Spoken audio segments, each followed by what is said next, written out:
Allez, salut à tous les amis, donc aujourd'hui sur la commune de Coux, une intervention sur frelon asiatique sous les tuiles. Comme d'habitude, le frelon toujours aussi accueillant. Tac. Donc, dès le matin, on prend cher. Allez, je vais enlever les tuiles.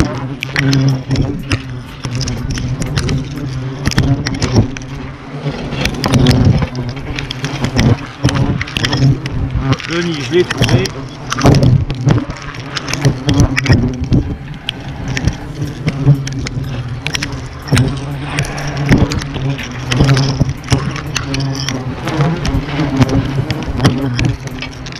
Là, je vous montrer rapidement le nid.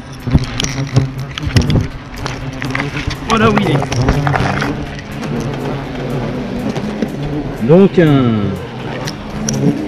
un gros ballon de foot. Voilà.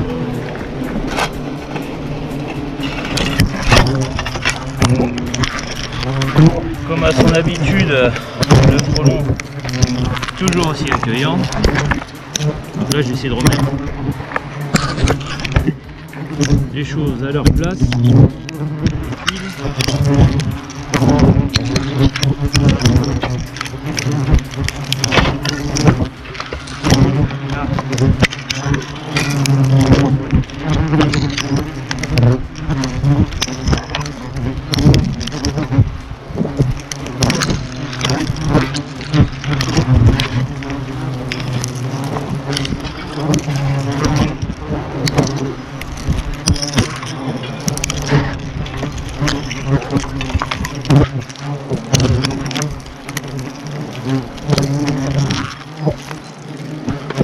Donc là on vient d'effectuer le traitement.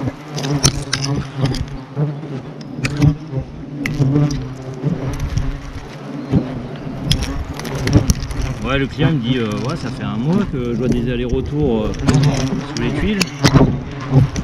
J'ai un mois, ça commence à faire parce que plus on avance dans la saison, bah, plus les nids sont balèzes. Bon là c'est un nid gros comme un ballon de foot a priori.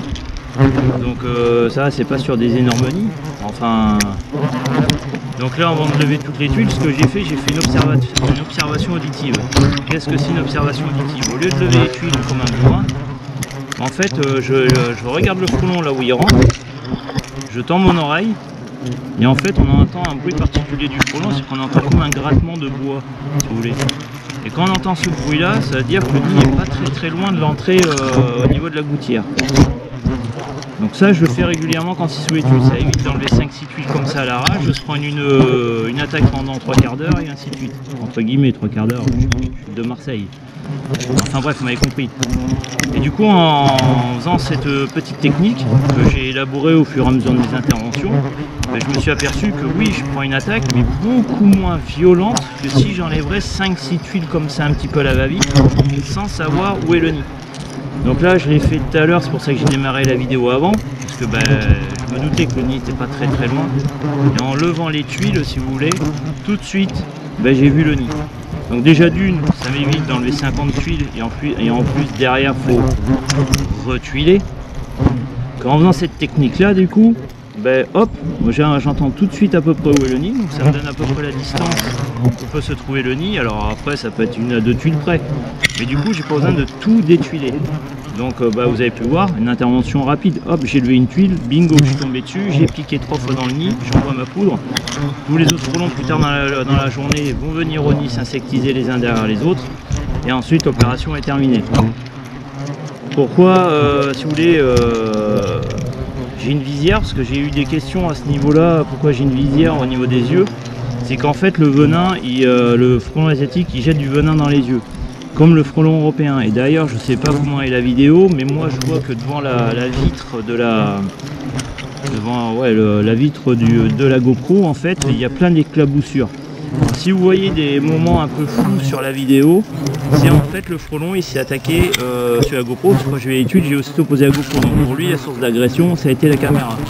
Et en fait tout ce genre de voile que vous voyez sur, quand vous allez regarder cette vidéo, et bien tout simplement c'est le venin que le frelon asiatique a jeté sur la caméra. Ok, donc faire très attention. Alors pareil, j'ai eu un commentaire, quelqu'un qui a dit ouais j'y suis allé en pleine nuit avec un tuyau, j'ai envoyé de la bombe insecticide à distance. Après les gens vous faites comme vous voulez, hein. Mais enfin regardez comment on est habillé. Est-ce que franchement une vie vaut une centaine d'euros?